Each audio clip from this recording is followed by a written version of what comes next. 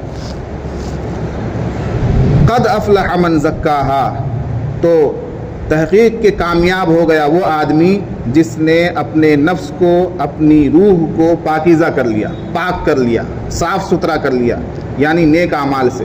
حدیث میں آتا ہے کہ جب آدمی کوئی گناہ کرتا ہے تو اس کے دل پر ایک کالا سیاہ نقطہ لگ جاتا ہے، پھر دوسرا گناہ کرتا ہے تو پھر ایک سیاہ نقطہ لگ جاتا ہے، پھر تیسرا گناہ کرتا ہے تو پھر ایک سیاہ اور کالا نقطہ، کالا نشان اس کے دل پر لگ جاتا ہے، یہاں تک کہ اس کا پورا دل گناہ کرتے کرتے سیاہ ہو جاتا ہے، کالا ہو جاتا ہے۔ اس کے بعد نتیجہ کیا ہوتا ہے؟ جب پورا دل سیاہ ہو جاتا ہے تو اس کو نیکی کی بات اچھی نہیں لگتی، اس کو نصیحت کی بات اچھی نہیں لگتی، دین کی بات اچھی نہیں لگتی، نماز پڑھنے کے لیے کہو تو اچھا نہیں لگتا، مسجد میں جانے کے لیے کہو تو اچھا نہیں لگتا، یعنی اچھائی کی طرف اس کا دل پھر مائل نہیں ہوتا، دل اگر پورا گندا ہو جائے۔ ہاں، لیکن ہر آدمی گناہ کرتا ہے، گناہ کے بعد اگر توبہ کر لے، استغفار کر لے، گڑ گڑا لے، اللہ کے سامنے رو لے تو وہ کالا نقطہ ہٹ جاتا ہے، صاف ہو جاتا ہے۔ ٹھیک ہے، تو اسی طرح آدمی کو توبہ مستقل کرتے رہنا چاہیے، روزانہ ایک وقت آدمی بنا لے کہ نہیں، مجھے توبہ کر کے ہی آج کا دن گزارنا ہے، چاہے کوئی گناہ کیا ہو یا نہ کیا ہو۔ رات کو سونے سے پہلے آدمی توبہ کرے، استغفار کرے، استغفر اللہ پڑھے، تسبیح پڑھے، اور اس کے بعد اللہ سے دعا کر کے کہ اللہ آج دن بھر کی میری جتنی بھی کوتاہیاں ہیں چھوٹی بڑی ان کو معاف فرما، ہے نا، یہ بھی ایک توبہ کی شکل ہے۔ وقد خواب من دساہا، قد افلح من زکاہا، کامیاب ہو گیا وہ آدمی جس نے اپنی روح کو، اپنے نفس کو پاک کر لیا۔ وقد خواب من دساہا، اور جس نے اس کو یعنی اپنے نفس کو خراب کر لیا، وہ غارت ہو گیا، وہ ہلاک ہو گیا، وہ برباد ہو گیا۔ جس نے اپنے نفس کو آلودہ کر لیا، خراب کر لیا، بیکار کر لیا، گناہوں میں جو ملوث ہو گیا، وہ کیا ہو گیا؟ ہلاک اور برباد ہو گیا۔ کذبت ثمود بطغواہا، جھٹلایا سمود نے۔ سمود کون ہے؟ یہ قوم سمود حضرت صالح علیہ السلام کی قوم ہے نا۔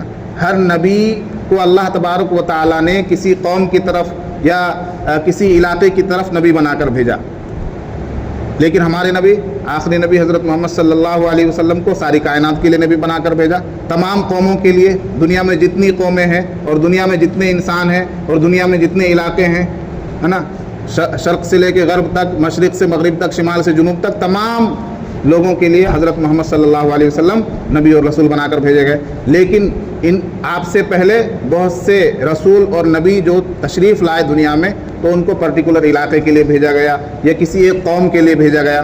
تو اسی طرح قوم سمود میں جو نبی بنا کر بھیجے گئے وہ حضرت صالح علیہ السلام تھے۔ کون تھے؟ حضرت صالح علیہ السلام۔ تو ان کی قوم نے بھی بہت سی نافرمانیاں کی اور بہت سی سرکشی کی اور اللہ کی باتوں کو نہیں مانا، تو ان کا انجام کیا ہوا؟ کذبت ثمود بطغواہا، سمود نے یعنی حضرت صالح علیہ السلام کی امت نے اپنی سرکشی کی وجہ سے جھٹلایا۔ کن کو جھٹلایا؟ حضرت صالح علیہ السلام کو جھٹلایا۔ اذ انبعث اشقاہا، جب کھڑا ہوا ان میں کا سب سے بڑا بدبخت جس کا نام وحیمر بتایا جاتا ہے، وہ کھڑا ہوا۔ کس بات کے لیے کھڑا ہوا؟ نافرمانی کرنے کے لیے، حضرت صالح علیہ السلام کی اونٹنی کو مارنے کے لیے، قتل کرنے کے لیے کھڑا ہوا۔ فقال لهم رسول اللہ ناقۃ اللہ وسقیاہا، جبکہ ان سے اللہ کے رسول یعنی حضرت صالح علیہ السلام نے کہا ناقۃ اللہ وسقیاہا، کہ اللہ کی اونٹنی کا اور اللہ کی اونٹنی کے پانی پلانے کا، پانی کی باری کا خیال رکھو۔ فقال لهم رسول اللہ ناقۃ اللہ وسقیاہا، جب ان سے کہا یعنی سمود سے، قوم سمود سے ان کے رسول حضرت صالح علیہ السلام نے کہا کہ اللہ کی اونٹنی اور اس اونٹنی کے پانی کی باری کا کیا رکھو؟ خیال رکھو، تو انہوں نے ان کو جھٹلا دیا۔ فکذبوہ، تو انہوں نے ان کو جھٹلا دیا۔ فعقروہا، اور اس اونٹنی کو قتل کر دیا، اونٹنی کی پونچیں کاٹ دی یعنی قتل کر دیا، اونٹنی کو مار ڈالا۔ فدمدم علیہم ربہم بذنبہم فسواہا، تو اللہ تبارک و تعالیٰ نے، ان کے رب نے ان پر عذاب نازل کر دیا، بذنبہم، ان کے گناہ کی وجہ سے، فسواہا، تو ان کو بالکل برابر کر دیا، یعنی ایسا عذاب نازل کیا کہ قوم سمود ہلاک و برباد ہو کر تباہ و برباد ہو کر برابر ہو گئی. ولا یخاف عقباها، اور وہ خوف نہیں کرتا، وہ نہیں ڈرتا کسی بھی اس کے انجام سے. ولا یخاف عقباها، اور اس کو خوف نہیں ہے اس کے انجام کا. یعنی اللہ تبارک و تعالی جب کسی قوم پر عذاب نازل کرتا ہے تو اس کا انجام کیا ہوگا، اللہ تبارک و تعالی کو اس کی کوئی پرواہ نہیں ہے. تو قوم سمود کا 3-4 آیتوں میں جو اس میں بتایا گیا ہے وہ مختصراً قصہ یہ ہے کہ حضرت صالح علیہ السلام نے جب قوم کو سمجھایا، اللہ کی طرف بلایا، دعوت دی، دین کی، توحید کی، ایمان کی، تو قوم نہیں مان رہی تھی. قوم نے کہا کہ اگر آپ واقعی اللہ کے نبی ہیں تو ہمیں کوئی معجزہ دکھائیے، کوئی ایسی بات دکھائیے جس سے معلوم ہو کہ آپ نبی ہیں. تو حضرت صالح علیہ السلام نے دعا کی تو سامنے جو پہاڑی تھی، سامنے کے پہاڑ کی ایک چٹان 2 ٹکڑوں میں بدل گئی، اور اس چٹان کے اندر سے ایک بالکل گابھن اونٹنی، ایک تو ہوتا ہے اونٹنی کا بچہ، لیکن بالکل تندرست ہٹی کٹھی اونٹنی جو گابھن بھی تھی، وہ اونٹنی ظاہر ہوئی چٹان کے اندر سے. یعنی بغیر ماں باپ کے پیدا ہوئی وہ اونٹنی حضرت صالح علیہ السلام کے معجزے کے طور پر اور حضرت صالح علیہ السلام کی دعا کے بعد. تو جب وہ اونٹنی وہاں سے ظاہر ہوئی تو حضرت صالح علیہ السلام نے کہا کہ دیکھو یہ اللہ کی طرف سے بھیجی ہوئی اونٹنی ہے، اب تو مان لو کہ میں اللہ کا نبی ہوں. تو کچھ لوگوں نے مانا، لیکن اکثر لوگوں نے انکار کر دیا. اس وقت بھی کہا کہ نہیں، ہم تو نہیں مانتے، یہ تو کوئی جادو وادو ہے نا، جیسا کہ اور نبیوں کا ان کی قوموں نے انکار کیا تھا. تو حضرت صالح علیہ السلام نے اس اونٹنی کے لیے باری مقرر کر دی اور سب کو یہ کہہ دیا کہ اس اونٹنی کا ہر کوئی خیال رکھے گا. اس اونٹنی کے لیے چراگاہیں ہوں گی اور جہاں چاہے گی یہ اونٹنی چرے گی اللہ کی زمین پر، گھاس اور جو کھانے کی چیزیں ہیں وہ کھائے گی. اور ایک دن وہ ان کا جو کنواں تھا، اس قوم سمود کا جو کنواں تھا، تو حضرت صالح علیہ السلام نے اس کنویں میں باری مقرر کر دی کہ قوم کے لوگ ایک دن پانی لیں گے اور دوسرے دن اس کنویں کا پانی یہ اونٹنی پیے گی، صرف اونٹنی پیے گی، پھر کوئی نہیں پیے گا، کیونکہ کنویں میں پانی کتنا ہوتا ہے. اور جس دن وہ اونٹنی کنویں کا پانی پیا کرتی تھی تو وہ پورا کنواں صاف کر دیتی تھی، ہے کہ نہیں. تو حضرت صالح علیہ السلام نے اونٹنی کے لیے باری مقرر کر دی اور پھر اپنی قوم کو سمجھا دیا کہ جس دن اونٹنی کی باری ہو اس دن کنویں میں سے کوئی پانی نہیں لے گا. تو حضرت صالح علیہ السلام کی جو لوگ نافرمانی کر رہے تھے اور جو لوگ مخالفت کر رہے تھے، جو لوگ دشمنی کر رہے تھے، جو آپ کو نبی نہیں مان رہے تھے، انہوں نے سازش کی اس اونٹنی کے قتل کی سازش کی. تو ایک عورت نے جو ہے اپنی لڑکیوں سے شادی کرنے کے عوض میں انعام رکھا کہ جو اونٹنی کو قتل کر دے گا میں اپنی لڑکیوں سے اس کی شادی کرا دوں گی. اس طرح کے اور بھی لالچ دیے. تو 2 نوجوان کھڑے ہوئے جن کو یہاں اشقاہا کہا کہ ان میں کا سب سے بڑا کمبخت، سب سے بڑا بدبخت وہ کھڑا ہوا. اس نے جو ہے اونٹنی کے جب اونٹنی پانی پینے کے لیے اپنی باری پر گئی کنویں میں تو اس نے تیر کا نشانہ لگایا اور اس اونٹنی کو قتل کر دیا. ٹھیک ہے، اس اونٹنی کو قتل کر دیا. تو قتل کر دینے کے بعد وہ اس اونٹنی نے بہت زور سے چیخ ماری، چونکہ گابھن اونٹنی تھی اور کچھ دنوں کے بعد اس کا بچہ بھی ہو گیا تھا. تو اس نے بہت زور سے آواز لگائی، چیخی، چلائی. تو اس کا بچہ جو دور تھا، جنگل میں تھا، اس کو پتہ چل گیا اور وہ جس پہاڑ سے اونٹنی نکلی تھی اسی پہاڑ میں جا کر اس کا بچہ غائب ہو گیا. یہ اونٹنی اس قوم کے لیے نعمت تھی. جتنا یہ اونٹنی دودھ دیا کرتی تھی، قوم کے سارے لوگ وہ دودھ پیا کرتے تھے اور اس کے بعد بھی وہ دودھ بچ جایا کرتا تھا. یہ اونٹنی اس قوم کے لیے معجزہ بھی تھی اور نعمت بھی تھی. اس کے باوجود انہوں نے اونٹنی سے دشمنی کی، صرف نبی کی دشمنی کی وجہ سے. مخالفت کس لیے کی؟ کہ چونکہ یہ نبی کے معجزے کے طور پر ظاہر ہوئی ہے اونٹنی، اس لیے ہم اس اونٹنی کو برداشت نہیں کریں گے. ورنہ اونٹنی سے کس کو دشمنی ہو سکتی ہے؟ جانور سے کسی کو دشمنی ہو سکتی ہے. لیکن جانور کی نسبت چونکہ نبی سے ہے، جانور کا تعلق چونکہ نبی سے ہے، اس لیے ان لوگوں نے، ان ظالموں نے اس اونٹنی کو قتل کر دیا. تو اب اس سے اندازہ لگائیے آپ کہ جس کو کسی نیک آدمی سے دشمنی ہوتی ہے تو اس نیک آدمی سے تعلق رکھنے والوں سے بھی دشمنی ہوتی ہے. جن چیزوں سے اس کی نسبت ہوتی ہے ان چیزوں سے بھی دشمنی ہوتی ہے. تو اونٹنی سے بظاہر ان کو دشمنی نہیں تھی، براہ راست دشمنی نہیں تھی ڈائریکٹ، حضرت صالح علیہ السلام کی مخالفت کی وجہ سے کہ ہم ان کو نبی نہیں مانتے، اس لیے انہوں نے اونٹنی کو قتل کرنے کا ارادہ کیا اور قتل کر دیا۔ تو قتل کرنے کے بعد جنہوں نے قتل کیا تھا ان پر تو فوراً عذاب آ گیا اور وہ ہلاک و برباد ہو گئے، لیکن اس کے بعد جو باقی قوم تھی، حضرت صالح علیہ السلام نے ڈرایا تھا کہ دیکھو اگر اس اونٹنی کو نقصان پہنچایا تو اللہ کا بڑا خطرناک عذاب تم پر نازل ہو جائے گا، پہلے ہی ڈرا دیا تھا، لیکن فوراً عذاب نازل نہیں ہوا۔ تو اب قوم نے کہا کہ کہاں عذاب نازل ہو رہا ہے، آپ کی اونٹنی تو قتل کر دی گئی، اس کے بعد بھی کوئی عذاب نازل نہیں ہو رہا ہے۔ تو حضرت صالح علیہ السلام نے اس وقت ان سے کہا کہ دیکھو اب تم نے حد پار کر دی ہے، تم عذاب کو بھی دعوت دے رہے ہو، تو اب 3 دن کے اندر اندر تم عذاب کا مزہ چکھ لو گے، اور پہلے دن تمہارے سب کے چہرے زرد ہو جائیں گے، دوسرے دن تمہارے سب کے چہرے سرخ ہو جائیں گے، اور تیسرے دن تم سب کے چہرے کالے اور سیاہ ہو جائیں گے، اور اس کے بعد تم سب ہلاک و برباد ہو جاؤ گے، کوئی بھی تم میں سے نہیں بچے گا۔ چنانچہ ایسا ہی ہوا، پہلے دن سب کے چہرے زرد ہو گئے، لیکن وہ قوم اتنی بے غیرت اور وہ قوم جو ہے اتنی نافرمان اور سرکش تھی کہ چہرے زرد ہو گئے، سب کے چہرے پیلے پڑ گئے، اس کے بعد بھی وہ نہیں سمجھ رہے ہیں کہ یہ عذاب ہے، کہہ رہے ہیں کہ یہ تو کوئی جادو ہے، جادو کا اثر کر دیا ہے اس لیے ہمارے چہرے پیلے نظر آ رہے ہیں۔ دوسرے دن سرخ ہو گئے سب کے چہرے، تیسرے دن سب کے چہرے کالے ہو گئے، اس کو وہ لوگ جادو سمجھتے رہے۔ چوتھے دن صبح اللہ تبارک و تعالیٰ نے ایسی گرجدار آواز دنیا کے اندر بھیجی، آسمان سے ایسی گرجدار آواز آئی کہ پوری زمین پر اور اس علاقے پر زلزلہ آ گیا، اور وہ پوری قوم ہلاک و برباد ہو گئی، تہس نہس، زمین اوپر نیچے ہو گئی، اور وہ سب ہلاک و برباد ہو گئے، اور ان کے نشانات آخری دور تک ابھی تک موجود رہے۔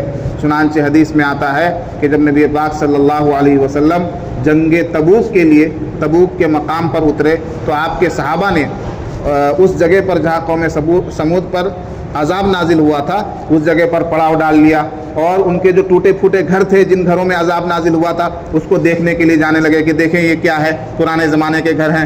تو اللہ کے نبی صلی اللہ علیہ وسلم کو فوراً حضرت جبریل علیہ السلام نے بتا دیا کہ اللہ کے نبی یہ تو قوم سمود کی جگہ ہے جہاں عذاب نازل ہوا تھا۔